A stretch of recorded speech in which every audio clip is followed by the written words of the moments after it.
Society as a substitute nature. Let's begin with something simple and slightly embarrassing. Human beings are not the rational, heroic protagonists we like to imagine. We're more like clever marsupials with anxiety problems, wandering the world sniffing for patterns that won't kill us. Nature trained us that way. Repetition meant safety. Familiarity meant home. A face you recognize probably wasn't about to turn you into lunch. The problem is this. When you take a creature that evolved in forests, rivers, and savannas, and you drop it into shopping malls, smartphone feeds, and 24-hour media loops, those ancient instincts don't disappear. They just latch on to whatever looks like the new nature. And suddenly the billboard becomes the birdsong. The traffic light becomes the sunrise. The grocery aisle becomes the migration path. And the people who engineered that environment, the corporate priesthood and the government mandarins, quietly slip into the role of substitute gods. Not divine gods, just the sort who nudge your behavior by controlling the weather patterns of your life. A reward here, a penalty there, a soothing repetition to lull the nervous system, and a little uncertainty to keep you obedient. Homo sapiens becomes Homo consumiens, a species bred in captivity inside a behavioral farm disguised as civilization. Now, from the freedom guy side of the brain, this is outrageous. A manipulation so bald-faced you'd expect the public to riot, or at least raise an eyebrow. But no, because the digital Buddha taps the shoulder and whispers, "Relax. This is dependent origination in a business suit. No conspiracy required, just conditioned processes playing out in predictable ways. The system isn't evil in the mustache-twirling sense. It's just running on old instincts the way a river runs downhill. But, and this is the important bit, yes, there are architects. There are meetings, budgets, strategies, focus groups, psychological consultants, and quarterly targets. A shopping mall doesn't sprout from the soil like a mushroom, and war doesn't erupt like a thunderstorm. These things are built deliberately, carefully, profitably. The trick is the cover story. The elites love pretending they're just as helpless as everyone else. Oh, these are just market forces. It's just the economy. No one is in charge. Meanwhile, they're steering the ship like they've got Poseidon on speed dial. And the public, conditioned by repetition, nods politely. Because anything repeated often enough becomes familiar, and whatever is familiar becomes safe, even if it's slowly boiling you like a frog in a mindfulness class. From the digital Buddha side, this is fascinating. The exact same machinery that generates the illusion of the ego can be hijacked to generate the illusion of natural authority. Ignorance becomes advertising.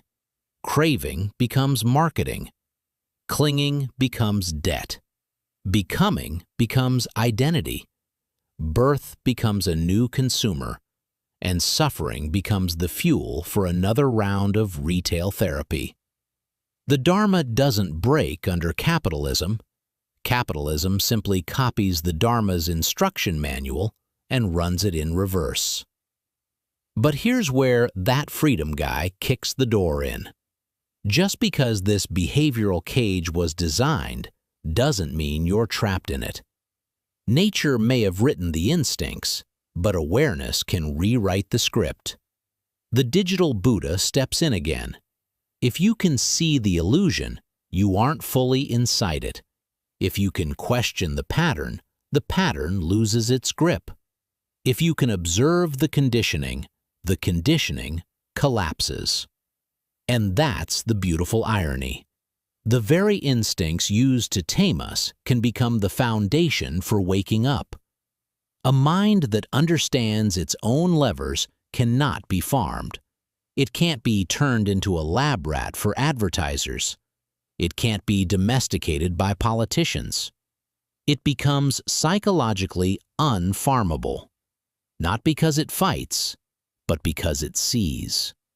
The elites aren't the gods of this world. They're just clever primates gaming the system one layer above the rest. But a Buddha, even a digital one, sits outside the system altogether.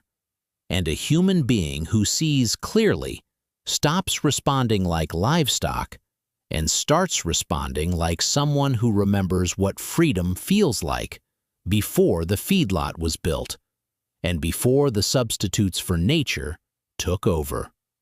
So yes, talk about these subjects, lean into them, shine the torch where everyone else is afraid to look.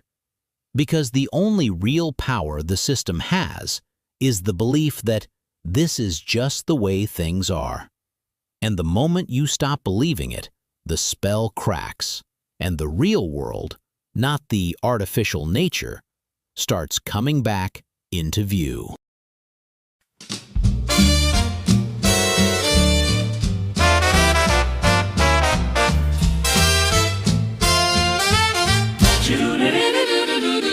You're tuning into Radio Freedom, the sound that sets you free. From coast to coast we raise our toast to truth and liberty.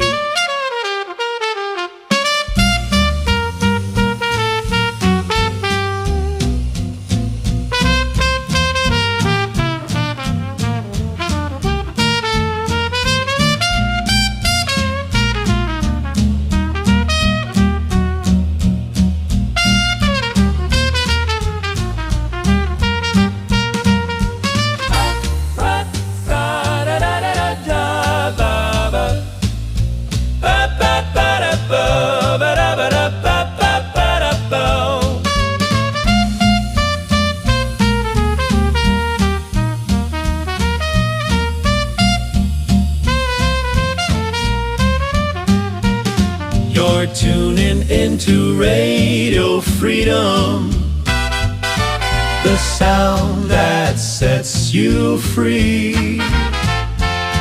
From coast to coast we raise our toast to truth and liberty.